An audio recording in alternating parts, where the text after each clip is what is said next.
Muchas gracias. A manera de introducción para esta última sesión, quisiera compartir con ustedes algunas ideas, algunas declaraciones inspiradas respecto al desafío evangelístico que tenemos como miembros del pueblo de Dios. Voy a permitirme compartir pantalla para seguir esta presentación, movilizando la iglesia para el cumplimiento de la misión. Uno de los lemas de la Asociación General es todo miembro involucrado, movilizando la iglesia para el cumplimiento de la misión. Presento algunas citas un tanto desafiantes que Elena White nos presenta. Recae sobre nosotros la grave responsabilidad de amonestar a un mundo con respecto a la condenación venidera. Una responsabilidad que solamente nosotros como adventistas tenemos, porque en cuanto a la comprensión de los tiempos y el mensaje de los ángeles, pues prácticamente nosotros como pueblo evangélico somos los que las conocemos mejor. El mensaje debe proclamarse en los campos más difíciles y en las ciudades más pecaminosas. Para alcanzar a la gente aquí a esta le he titulado "Es necesario salir de la rutina". Para alcanzar a la gente donde está, debemos hacer algo que salga de la rutina ordinaria. Debemos cautivar la atención. Debemos manifestar un fervor implacable. Estamos al borde mismo de tiempos de pruebas y perplejidades que apenas imaginamos. Es un llamado urgente que Elena White nos presenta para que salgamos de la rutina ordinaria y nos ocupemos con un fervor implacable a llamar a las personas que están al borde de la destrucción a fin de que vengan al conocimiento de la palabra de Dios. Y entonces se requiere romper la monotonía, la prevaleciente monotonía de la rutina del servicio religioso en nuestras iglesias se rota, romper la monotonía. ¿Cómo? Debe introducirse la levadura de la actividad para que los miembros de nuestras iglesias trabajen. O sea, en lugar de seguir la rutina monótona de servicio religioso, más bien introducir la actividad. Dice, el poder del Espíritu Santo actuará en los corazones. Cuando esta monotonía muerta y sin vida sea quebrantada y comiencen a trabajar con fervor, muchos que nunca han pensado en ser otra cosa que espectadores ociosos. Considero que los que se han conectado es porque están comprometidos con la evangelización y están buscando la forma de prepararse y de alcanzar a otros. Pero necesitamos que todo miembro de iglesia se involucre en esta actividad. La obra fiel, dice Elena de White, la obra fiel se refiere a la acción misionera. Es más aceptable a Dios que el culto más celoso y que se considera el más santo. El verdadero culto es trabajar juntamente con Cristo. En base a esto, como mencionaba, he desafiado a muchas iglesias a que por lo menos una vez al trimestre tengamos un culto de testificación. Y en lugar de pasar toda la mañana en el templo, en nuestros programas rutinarios, que escuela sabática, culto divino, salgamos unas 2 horas en parejas a orar por la gente. Entonces dice, ese será un verdadero culto que agradará a Cristo Jesús. Porque las oraciones, la exhortación y el discurso son frutos baratos. O sea, las actividades puramente devocionales, oración, exhortación, discurso, son frutos baratos, que con frecuencia están juntos. Pero los frutos que se manifiestan en buenas obras, cuidando a los necesitados, los huérfanos y las viudas, son frutos genuinos y crece naturalmente en un buen árbol. Como pueden ver, Elena White contrasta frutos baratos y frutos genuinos. Con frutos baratos presenta aquellas actividades devocionales, oración, estudio de la Biblia, exhortación, diríamos ayunos, todo eso, actividades devocionales. Y frutos genuinos, acciones en servicio a los necesitados. Nunca vamos a terminar la obra si nos limitamos únicamente a orar, leer la Biblia y dar exhortaciones. Eso debe aterrizar en la acción, en cuidado de los necesitados, los huérfanos y las viudas, y en buenas acciones en favor de los necesitados.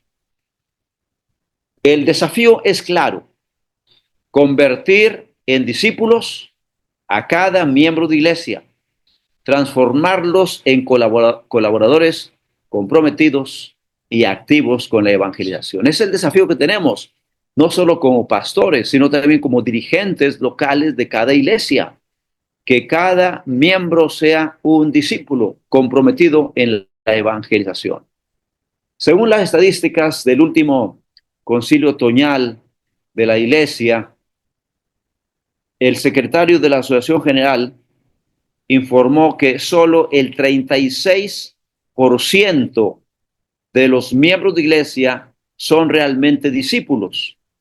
Hay un 64% de miembros inactivos. Bueno, es del año antepasado, del 2023, el concilio otoñal del 2023. Solo 36% están activos. Y entonces, debido a la poca actividad y compromiso misionero, un 42% abandona la iglesia y solo permanecen un 58% de los que ingresan a la iglesia.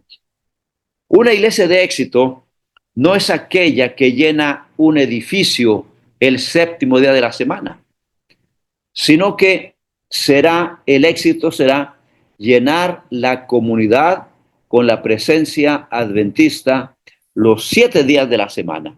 O sea, no es cuestión de, como dice esa cita, de una iglesia no se mide por la cantidad de personas que acomoda, sino por la cantidad de personas que envía.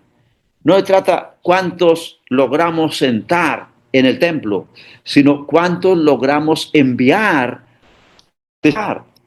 No es pues llenar un edificio el séptimo día de la semana, sino llenar la comunidad con la presencia adventista los 7 días de la semana. Entonces, lo que se necesita ahora para la edificación de nuestras iglesias es la obra buena de obreros sabios que disciernan y desarrollen los talentos de la iglesia, talentos que puedan ser educados para uso del maestro. Y qué bueno, felicidades Fajardo, felicidades Eliasif, felicidades cada pastor y dirigente por este programa, porque es lo que se necesita ahora. Lo que se necesita ahora es la obra de obreros sabios que disciernan y desarrollen los talentos de la iglesia. Se requiere motivación, instrucción, organización, planificación y acción. Y con eso cierro. Motivemos la iglesia, instruyámosla, organicémosla, planifiquemos con ellos y llevémoslos a la acción misionera. Esa es la gran necesidad y qué bueno que está este programa. Que Dios prospere los esfuerzos por instruir, movilizar y capacitar a la iglesia y llevarla al cumplimiento de la misión. Dios les bendiga. Adelante, Pastor Fajardo. Muchas gracias, Pastor Mercedes. Muchísimas gracias por su apoyo en este esfuerzo. Nosotros estamos convencidos de que Europa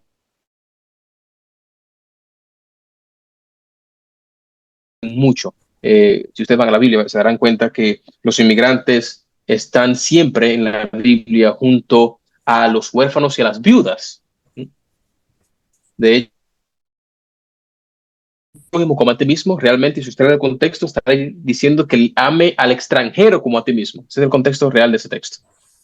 Así que Es importante que tengamos esto en cuenta, especialmente es como se establece en el Antiguo Testamento, en Levíticos, que nuestros hermanos latinos tienen necesidades que la iglesia puede cubrir y están pasando por situaciones que nosotros podemos mitigar. Um, yo creo realmente que la soledad que es propio de la inmigración puede ser mitigada cada sábado y con cada llamada, con cada participación o con el interés que podemos poner a nuestros hermanos latinos que emigran a esta parte del mundo. Pastor, queremos ahora abrir un momento de preguntas y respuestas. Y yo sé que mucha gente tiene preguntas que ha quizás acumulado durante estos días, pero me gustaría abrir esta sesión con una pregunta, Pastor, y tiene que ver con la predicación virtual. Usted bien sabe que a partir del año 20, la pandemia trajo un cambio en el modelo de trabajo. Así que ahora muchos ven beneficios en hacer estudios bíblicos online por conveniencia de tiempo, por conveniencia de transporte, etcétera, de movilidad. A veces incluso para protegerse de no estar solo en una casa con una persona del sexo opuesto. Es otra razón que se ha esgrimido. Y nos gustaría preguntarle cuál es su opinión y cómo usted considera que podemos potenciar este recurso cuando a veces es la única forma de hacer un estudio bíblico que se tiene en la mano. Sí, creo que es una herramienta poderosa para alcanzar a mucha gente que de otra forma no podríamos llegar. Miren, bueno, ahora mismo un pastor colombiano está haciendo una tesis doctoral sobre la predicación a través de las redes sociales. Él capacitó a un grupo de jóvenes, él es director de jóvenes de una asociación en Colombia, capacitó a un grupo de jóvenes para que hicieran pequeños mensajes en TikTok, video así, y los compartieran. Y entonces tuvieron, él es muy conocedor de las redes sociales, ¿no? Entonces se pusieron a medir el alcance y realmente, con mensajes cortos, los jóvenes han alcanzado decenas de miles de personas y ellos tienen la forma de localizarlos allí en su asociación. Con muchos de ellos pueden entrar en contacto, como los localizan, los ubican, y entonces a través de las iglesias cercanas entran en contacto con ellos. Yo creo, pastor, que podemos y debemos usar más las redes sociales, mensajes cortos al punto que se reproduzcan, no con el afán de monetizarse, porque ustedes saben que hay un montón de videos y gente que sube videos solo para que sea monetizado. Y entonces se distorsiona el interés, se distorsiona, porque ya hay otro interés y tratan de captar la atención criticando a la iglesia o presentando cosas sensacionalistas. No, mensajes centrados que contribuyan a compartir el evangelio sin ningún interés de monetización. Y realmente, cuando hemos bombardeado así, luego hay que buscar la forma de entrar en contacto personal. Pero muchos casos pueden ser alcanzados y redirigidos a iglesias cercanas según el lugar donde ellos radican. Definitivamente considero que es una herramienta que debemos escuchar, debemos aprovechar. Muchas gracias, Pastor. Una Pastor segunda pregunta Fajardo, tiene que ver, Pastor sí, Fajardo, Pastor Eliassi. solamente así muy breve.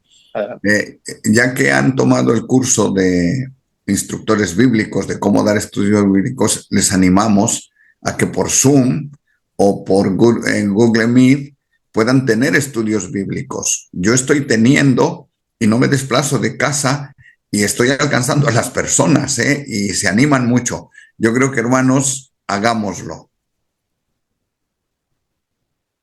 Pastor Eliassi. De hecho, la segunda pregunta tiene que ver en ese sentido y yo creo que usted también podrá, de hecho va dirigida también a usted ya que está teniendo la experiencia de hacerlo ahora. ¿cómo podemos nosotros a través de Zoom hacer estas tres partes que son importantes para hacer un estudio bíblico exitoso, que son el contacto amistoso? A veces uno, cuando yo colportaba, iba a la oficina o a la casa y ya veía una foto o algo y con eso tenía una referencia de más o menos por dónde hacer ese contacto amistoso, pero cuando uno lo hace por Zoom quizás tiene alguna limitación. La primera pregunta sería, o la pregunta es una sola: ¿cómo hacer el contacto amistoso cuando estoy haciendo este estudio virtual? ¿Cómo tomar una decisión cuando lo estoy haciendo virtual con las limitaciones que eso implica? Y cómo desarrollar el proceso del estudio bíblico virtualmente cuando no tengo quizás recursos que podría tener de manera presencial. No sé si el pastor Eliasib quiere responder primero o el pastor Espinosa. Sí, adelante, Eliasib. Bueno, aquí había que aplicar lo que hemos aprendido con el pastor Espinosa, ¿no? Hay que empezar con esa amistad, con esa relación, y tiene que ser personal. O sea, ya cuando vamos al estudio bíblico virtual es porque antes ya cultivamos una relación y esa relación tiene que ser personal. No puede excluirse. O sea, eso no. Yo estoy ya el estudio bíblico propiamente dicho sí puede ser eso. Inclusive en las personas con las que estoy estudiando, pues las he contactado en la iglesia. O sea, en la iglesia, por los sermones que presentamos, manifiestan su interés, pastor, porque, pues correcto. Entonces, ya. Y luego, siguiente paso, siempre tengo el primer estudio de manera presencial, ¿sí? Donde ya le presento más o menos el plan que vamos a seguir, establecemos día, establecemos un horario, y eso sí, si es un horario, trato de un día, trato de no cambiar ese día. O sea, busco siempre que sea el mismo día, la misma hora, una vez a la semana, para que así de esa forma la persona se acostumbre. Así que resumiendo, número 1 es trato personal, una cercanía con las personas, invitarlas a que puedan estudiar. Segundo, primer estudio presencial, y ya después pues continuar por Zoom, las redes sociales, y entonces siempre un día y una hora, la misma, una vez a la semana. Y como refuerzo, pues enviarles siempre la fe de Jesús, que es el manual que siempre se estudia, y que repasen la lección que hemos estudiado por Zoom. Muy bien. Podría agregar que a fin de entrar en confianza para el contacto amistoso, podemos hacer preguntas y dejar que las personas hablen. Por ejemplo, el siguiente preguntaría: ¿y cómo les fue en su trabajo este día? ¿Y qué es lo que hacen en su trabajo? ¿O a qué se dedican? En fin, dar oportunidad a que la persona hable. Y entonces, al escuchar algo de lo que hacen, el punto allí es, como he dicho, caerle bien a la gente, pues. Darles algún elogio, algún reconocimiento, incluso reconocer su esfuerzo. Ok, vamos a orar por ti, que Dios te ayude en los problemas que has tenido en tu trabajo, en la escuela, en fin. Y así hacemos un contacto amistoso breve, preguntando qué han hecho, cómo les va, qué necesidades tienen, interesándonos en sus actividades. Luego, pasar al estudio propiamente, tal como lo hemos presentado, con oración. Si es un estudio inductivo, pues leemos el párrafo bíblico. ¿Y qué les parece? ¿Qué se impresiona de esto? En fin, procurar la participación de ellos. Precisamente ayer tuve un estudio, ayer lunes, no, el domingo, el domingo tuve una charla sobre evangelismo con un compañero que estoy asesorando. Y claro, entramos en diálogo. Le lanzo algunas preguntas que lo inquieten y se suelta hablando. Y al rato él pregunta. Y entonces entramos en una charla. Ahora, siempre conviene, o sea, hacemos el contacto amistoso, interesándonos en su trabajo, luego seguimos el estudio y al final cerrar. ¿Cómo la ves? ¿Estarías tú en disposición de hacer esto y esto? ¿Tendrías el valor de confiar en Cristo? Animarlo a que haga una decisión en base al estudio tomado. Y claro, pues cerramos también con una oración a fin de confirmar la decisión que ha tomado.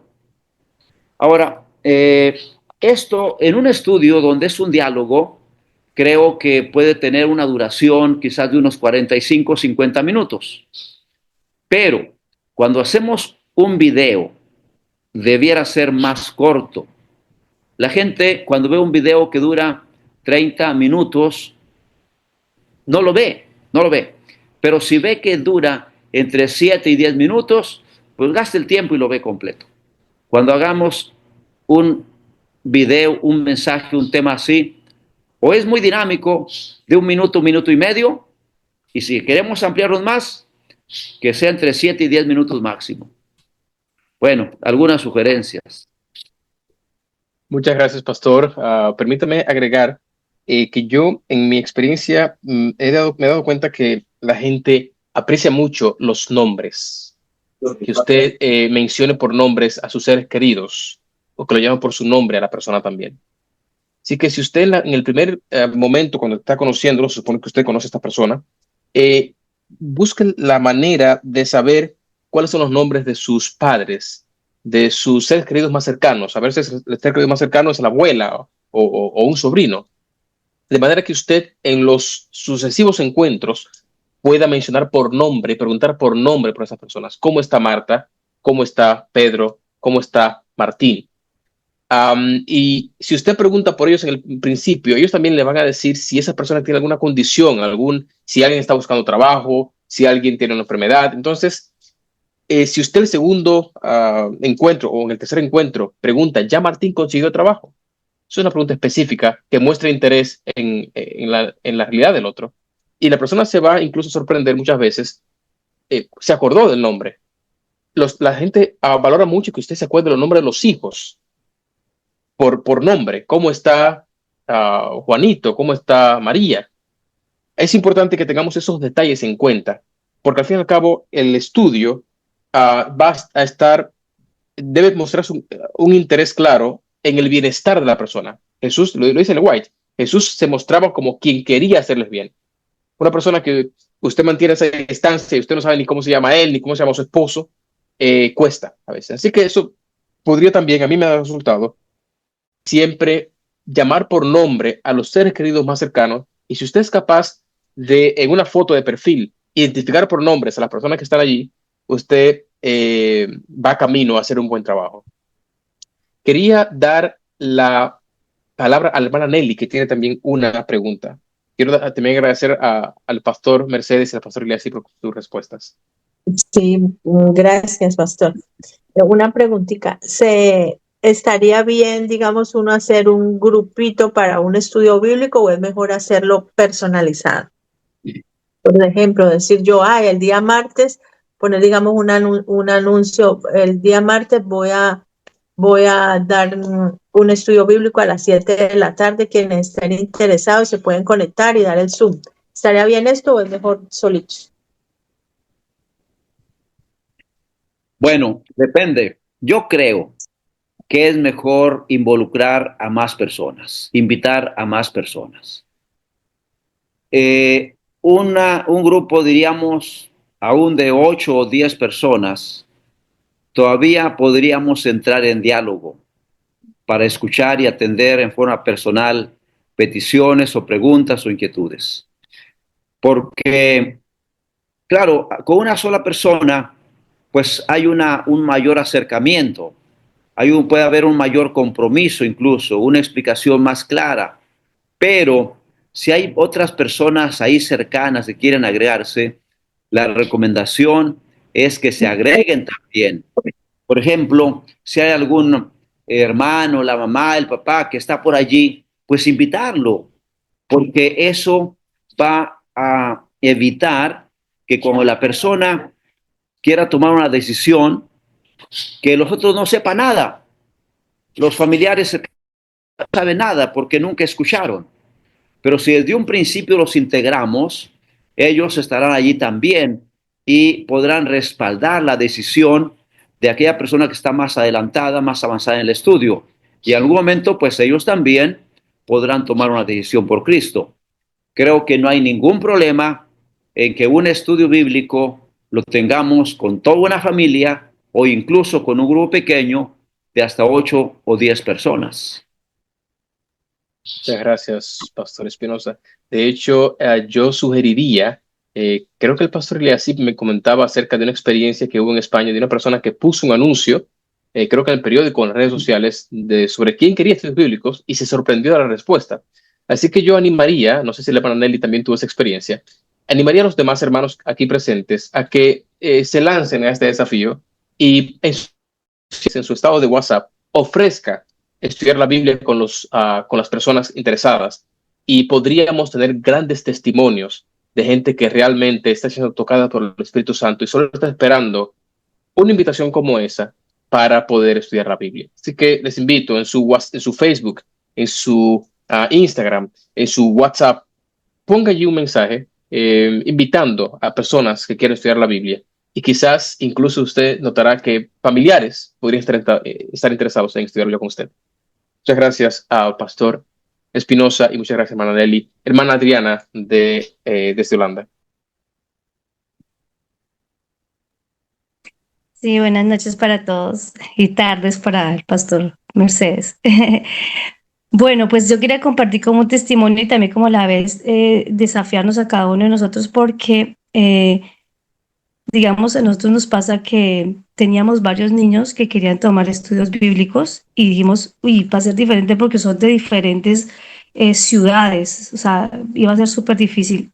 Y lo que hicimos fue justamente abrir un grupo por Zoom y dijimos, wow, eso va a ser un desafío porque los niños mantener la atención por este medio, pero se puede. Entonces, se puede para cualquier tipo de edad, bueno, que ya estén preparados, ¿no? Porque ahorita estamos con niños de 9, el más pequeñito es de 9, pero es de 10, 11, 12, hasta 13 años. Entonces se puede, y más que estos muchachitos de ahora manejan tan bien la tecnología, entonces que la utilicen como para bien, ¿no? Entonces una de las cosas es que no tiene en cierta forma límite de edad, o sea, no pensemos solo en adultos, sino también los niños y que conocen ellos también las tecnologías.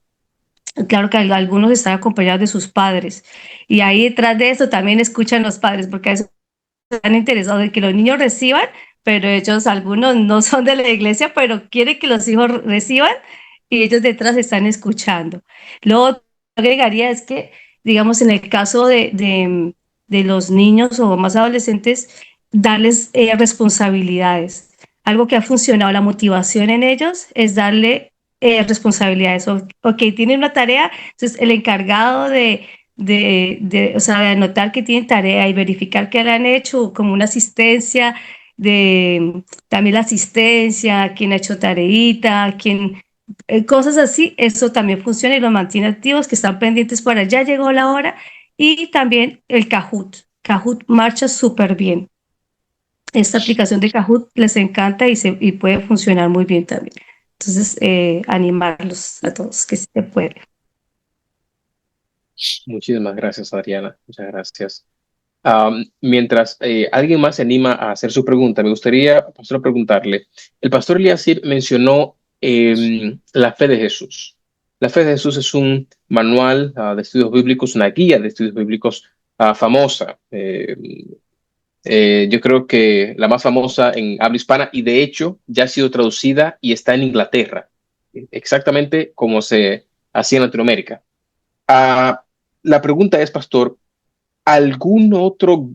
otra guía de estudios bíblicos que usted sugiera o que usted haya usado, especialmente para los hermanos aquí presentes que puedan tener acceso a ella? ¿O cuál es el criterio para elegir la guía de estudios bíblicos que debemos usar para cada persona?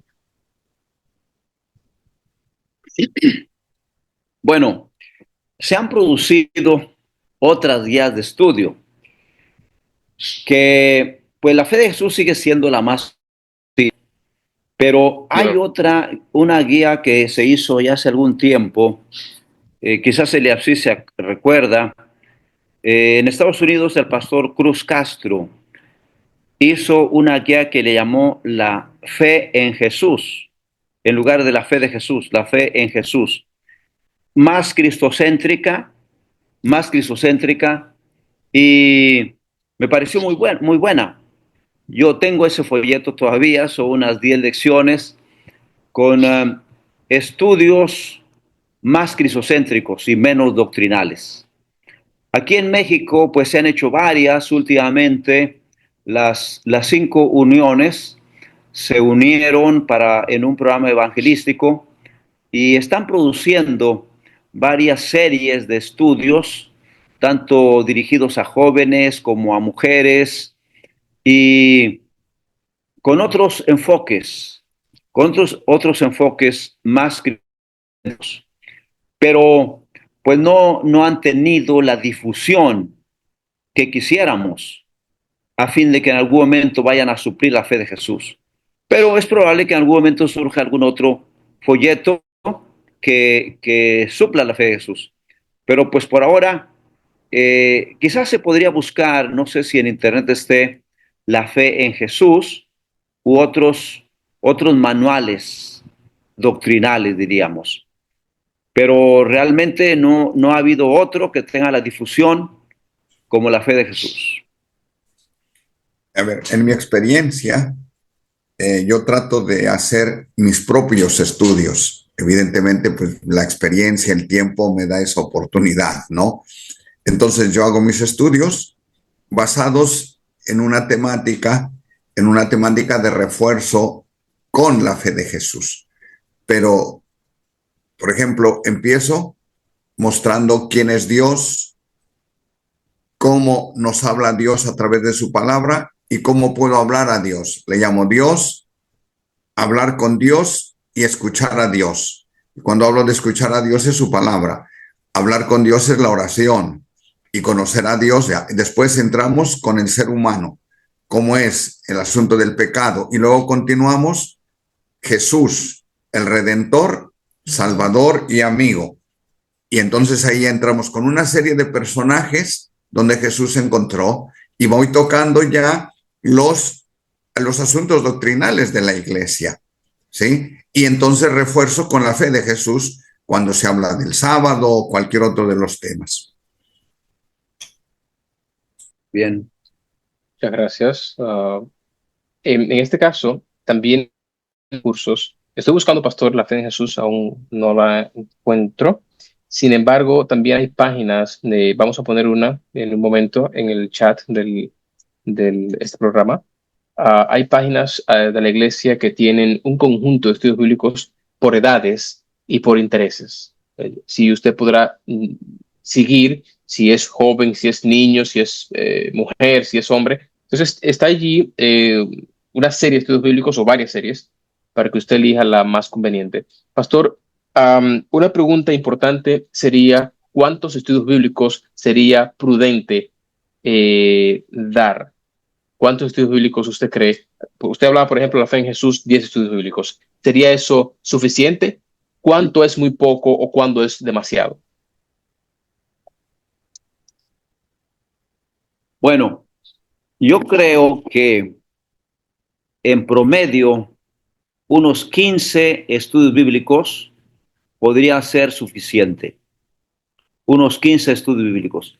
Generalmente después de unos 15 estudios bíblicos, la persona allí ya ha conocido lo básico de la doctrina.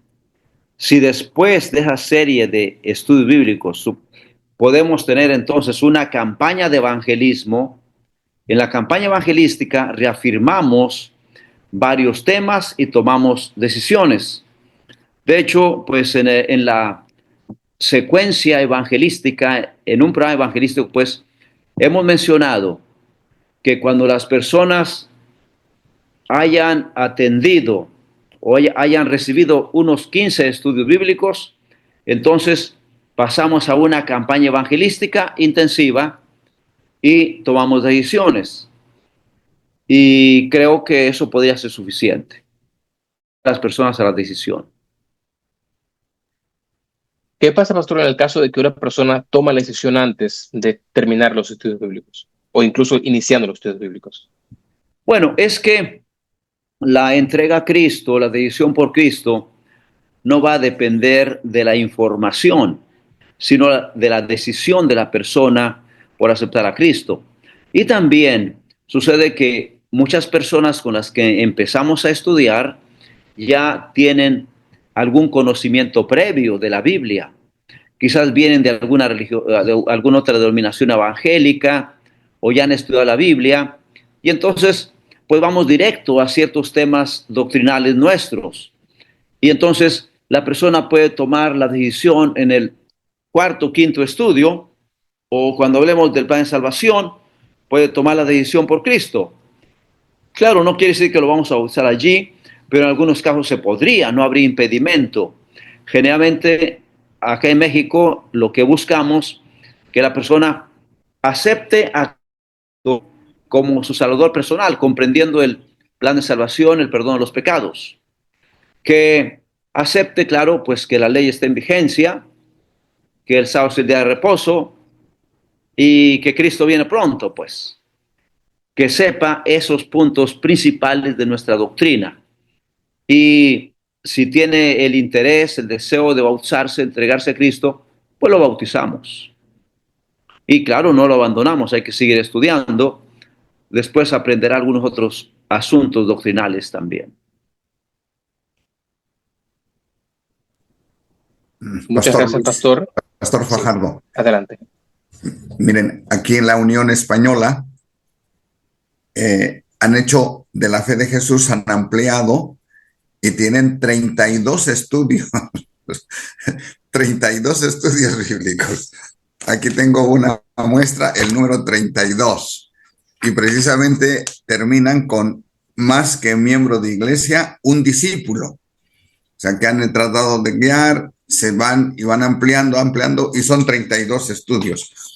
Pero por supuesto, yo creo que en muchos casos los que se bautizan no toman los 32 estudios antes de bautizarse, sino que se bautizan y después continúan ampliando sus conocimientos.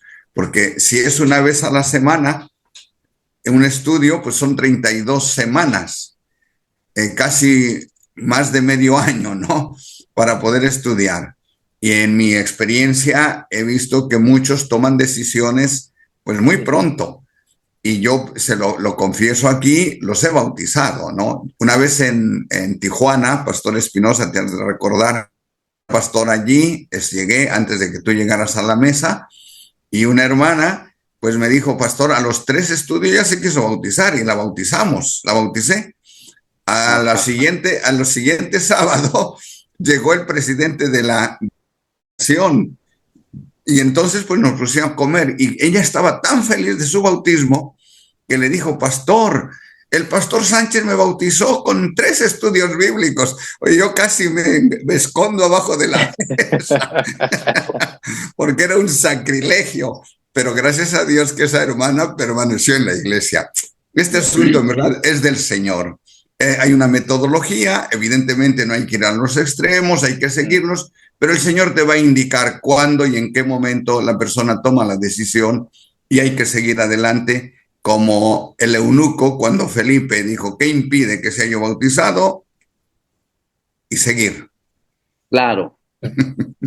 Cada caso es diferente. Así es. Debemos estar abiertos a la dirección del Espíritu Santo en esos casos. Amén. Ha tocado también, bueno, hay casos extremos, ¿no? Personas que estudian 15, 20 estudios nunca se deciden. Exacto. Recuerdo una ocasión, una campaña evangelística y en la iglesia de Tijuana, en la iglesia de la Mesa en Tijuana, llegó un muchacho a mitad de la campaña, o ya casi en la parte final de la campaña, y al final pues que quería bautizarse. Apenas había escuchado unos 5 o 6 temas, pero pues lo aceptó con todo su corazón. Él trabajaba incluso los sábados, y cuando me dice que quiere bautizarse, le dijo, pero eso tienes que dejar de trabajar en sábado. Dice, no hay problema, ya no me presento el próximo sábado. Trabajaba en el hipódromo. Le dije, pero ¿y de qué vas a vivir? No, pues busco algún otro problema. Y entonces lo que hicimos fue el siguiente sábado lo mandamos había un seminario de colportores. Recibió el seminario de colportores ese sábado, ese fin de semana, aún sin ser bautizado, y al siguiente sábado lo bautizamos. Pues, bueno, eso estoy hablando hace buen tiempo, cuando yo estuve pastor en Tijuana. Fue colportor, está jubilado como colportor. Se mantuvo fiel. Francisco Lozano se llama. Así es. Francisco Lozano, colportor de toda su vida. Y se bautizó habiendo recibido unos 4 o 5 estudios bíblicos nada más. Gloria a Dios, gloria a Dios. Así que estemos abiertos a lo que el Espíritu indique.